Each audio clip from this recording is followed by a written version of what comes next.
얼마 전 시티은행이 우리나라에서 소매금융을 안 하겠다라고 밝혔죠. 이 외국계 은행의 철수는 이번이 처음이 아닙니다. 지난 2013년 홍콩 상하이은행 HSBC가 한국에서 소매금융을 접었고 뒤이어 시티은행까지. 이래서야 한국이 동북아 지역을 한데 묶는 금융허브로 성장할 수 있겠느냐라는 의구심이 커지고 있습니다. 먼저 시티그룹의 이 철수 시나리오를 배성재 기자가 짚어드립니다. 시티그룹이 소매금융 사업 철수를 선언한 국가는 한국을 포함해 모두 13개 국가입니다.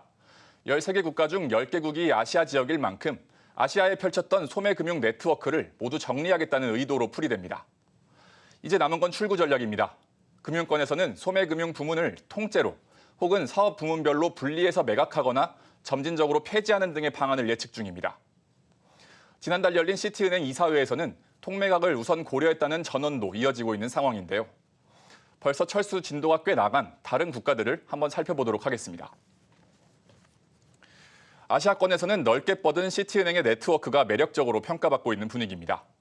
동남아 최대 은행인 DBS은행 등이 중국과 인도, 대만 등 국가에서 인수전에 뛰어들었다는 보도가 나왔고 호주에서는 이미 통매각을 위한 입찰이 시작됐습니다. 폴란드에서는 분리매각이 유력합니다. 시티그룹이 75% 지분을 갖고 있는 폴란드 국적의 은행 핸들로위 은행부터 먼저 매각해야 할 상황입니다. 이번 철수에서 찾아볼 수 있는 씁쓸한 구석도 있습니다. 시티그룹은 거액의 자산가가 많은 싱가포르와 영국, 아랍에미리트에는 소매금융 사업을 그대로 남겨두기로 했습니다. 특히 싱가포르에는 금융허브 역할을 위한 초대형 은행을 건설 중인 것으로 전해집니다. 시티그룹에 따르면 이번에 철수하는 13개 시장에서 기록한 지난해 영업이익은 약 42억 달러. 하지만 영업비와 충당금 적립으로 인해 사실상 손실이 난 것으로 확인됩니다. 결국 한국을 비롯해 지금 철수를 결정한 국가들은 매력적인 금융허브도 또 수익이 날 만한 곳도 아니었다는 결론입니다. 한국경제TV 배성재입니다.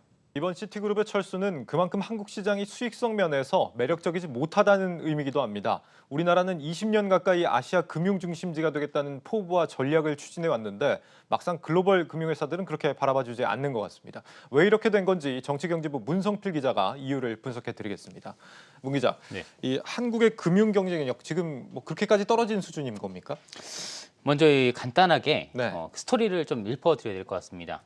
한국 정부는 2003년부터 아시아 금융 중심지 육성 정책을 추진하고 있습니다. 예. 2009년에는요 서울과 부산을 금융 중심지로 정하고 아시아 1등 금융 중심지를 만들겠다고 외치고 있지만 성적은 좋지 않습니다. 영국의 한 조사업체가 발표하는 국제금융센터 지수라는 곳이 있습니다. 예. 이 순위에서 서울은 16위, 부산은 36위에 올랐습니다. 지난해 상반기와 비교하면 순위가 다소 오르긴 했는데요.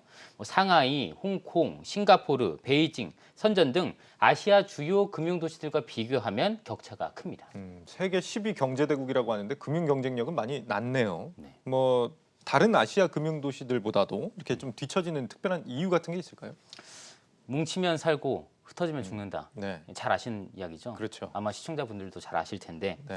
금융 중심지 전략이 딱 그렇습니다. 근데 금융산업은요 대표적인 집약 산업입니다. 그러니까 고급 인력, 인프라 그리고 금융기관들이 모여서 인력과 정보를 교류하고 그러면서 이제 경쟁력을 키우는 이런 구조인데요. 미국은 뉴욕, 영국은 런던 그리고 도시국가인 싱가포르와 홍콩을 비롯해 대부분 국가별로 한 곳을 금융 중심지로 두고 있습니다. 예. 이게 한 곳을 선정해서 집중적으로 키워도 승산이 있을까 말까인데 한국은 서울과 부산 이렇게 두 곳으로 금융 중심지를 쪼개놨습니다. 이 지역 균형 발전이 필요하다는 이유에서였습니다. 여기에 서울에 있던 세계 3대 연기금 투자자, 이 국민연금 아시죠? 그렇죠. 예, 전주로 이전시켰습니다. 네. 이 국민연금은 이 자산운용사 등 대부분의 금융기관들이 굉장히 신경을 많이 쓰고 또 영향력도 어마어마한 곳입니다. 그런데 지난 2017년에 국민연금이 전주로 이전하자마자 2018년에 서울의 국제금융센터 지수는 33위까지 떨어지게 됐습니다. 그렇군요. 이 뭉쳐놓고 키워도 모자를 판에 분산을 시켰다. 그런 이유가 있는 거군요. 확실히 뭐 국민연금이 전주로 이전하면서 뭐 운용력 좀 유능한 사람들 구하기가 요즘에 좀 쉽지 않다 뭐 이런 얘기도 들리는 것 같더라고요. 그렇죠. 최근에는 그런데 이것도 모자라서 이 세 번째 금융 중심지를 추가로 검토하고 있다고요? 네. 방금 말씀드렸던 전주를 다시 한번 이제 거론을 해야 될 것 같습니다. 네. 이 정부는 제3금융중심지 추가 지정 타당성 검토를 위한 용역을 추진 중인 것으로 지금 알려졌습니다. 이 국민연금이 있는 전주가 유력한데요. 예. 특히 전북 지역 정치인들이 지역 표심을 의식한 듯 최근 제3금융중심지 지정이 필요하다고 주장을 하고 있습니다. 이 정세균 전 국무총리는요, 전주를 방문해서 전북도와 정부가 함께 준비하면 장래에 금융중심지 결과가 나타날 것이다 이렇게 말을 하기도 했는데요. 힘을 모아도 부족한데 자꾸 이제 분산하자는 이야기만 나오니까 예. 금융 경쟁력이 떨어질 수밖에 없다 이런 지적이 나오고 있습니다. 그렇군요. 서울과 부산으로 분산한 효과가 진짜 있었는지부터 좀 검증을 하고 늘리든지 해야 될 것 같은데 뭔가 좀 네. 과학적인 접근은 아닌 것 같다 이런 생각이 듭니다. 외국 금융회사들을 유치하려면 아무래도 뭐 세금이나 규제 개선 같은 것도 또 필요한 부분이잖아요. 이런 네. 부분은 좀 뭐가 문제가 없습니까? 앞서 이야기한 국제금융센터 지수를 다시 한번 좀 이야기를 해봐야 될 것 같습니다. 네. 여기에 비즈니스 환경이라는 평가 항목이 있습니다. 정치적 안정성 그리고 법적인 요소 등을 감안해서 평가를 하는데요. 이 항목에서 싱가포르는 2위 그리고 홍콩은 4위에 올라 있습니다. 하지만 한국은 서울과 부산 두 곳 중 한 곳도 이 15위권 내에도 진입한 곳이 없습니다. 이 표를 보면서 조금 더 세부적으로 살펴보겠습니다. 예. 먼저 이 세제를 보면요. 법인세와 소득세, 부가가치세 모두 이 싱가포르, 홍콩과 비교해 한국이 월등하게 높습니다. 예, 표가 준비가 안 됐다고 하는데 그냥 뭐 설명을 네네. 좀 해주죠. 예. 그 노동시간 규제도 마찬가지인데요. 한국은 주당 최대 노동시간이 네. 52시간이죠. 예. 근데 싱가포르는 72시간, 그리고 홍콩은 아예 규제 자체가 없습니다. 전문가 이야기 한번 들어보시겠습니다. 알겠습니다. 특구나 뭐 일부 한시적으로 뭐 지금 예를 들어서 유치나 진출을 하는 금융회사들에게는 초기 몇 년간은 뭐 세율을 갖다가 좀 감면을 해준다든지 그런 식으로 한시적으로 어떤 세율에 있어서의 특혜를 부여하는 방안 같은 거는 다양하게 저희가 검토해 볼 수 있는 제도가 아닌가라는 생각이 듭니다. 정말 뭐 제대로 하려면 정말 획기적인 전략적인 좀 변화가 필요해 보이긴 하는데 그런데 이 우리나라가 이 동북아 금융 중심지가 꼭 정말 돼야 되는 겁니까? 뭐 지금 이대로 우리 금융사들도 실적도 잘 나오고 잘하고 있잖아요. 뭐 그렇게 생각하실 수도 분명히 있습니다. 예. 또 그렇게 생각하시는 분들도 생각보다 많더라고요. 근데 이제 금융은요, 대표적인 고부가가치 산업입니다.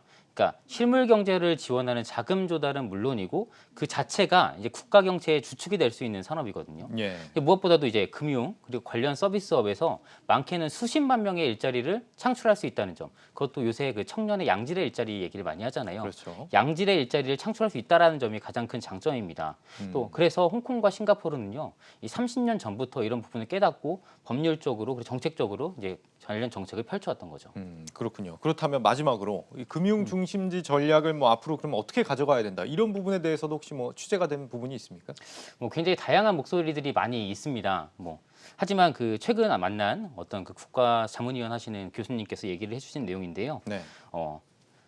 최근 몇 년간 금융과 IT의 결합, 이른바 핀테크가 굉장히 많이 주목을 받았잖아요. 네. 또 한국은 또 IT 기술력을 보유하고 있는 것으로 또 평가를 받고 있고, 그래서 이 핀테크를 중심으로 한 금융 중심지 육성 정책이 나오면 어떻겠냐라는 얘기를 하셨습니다.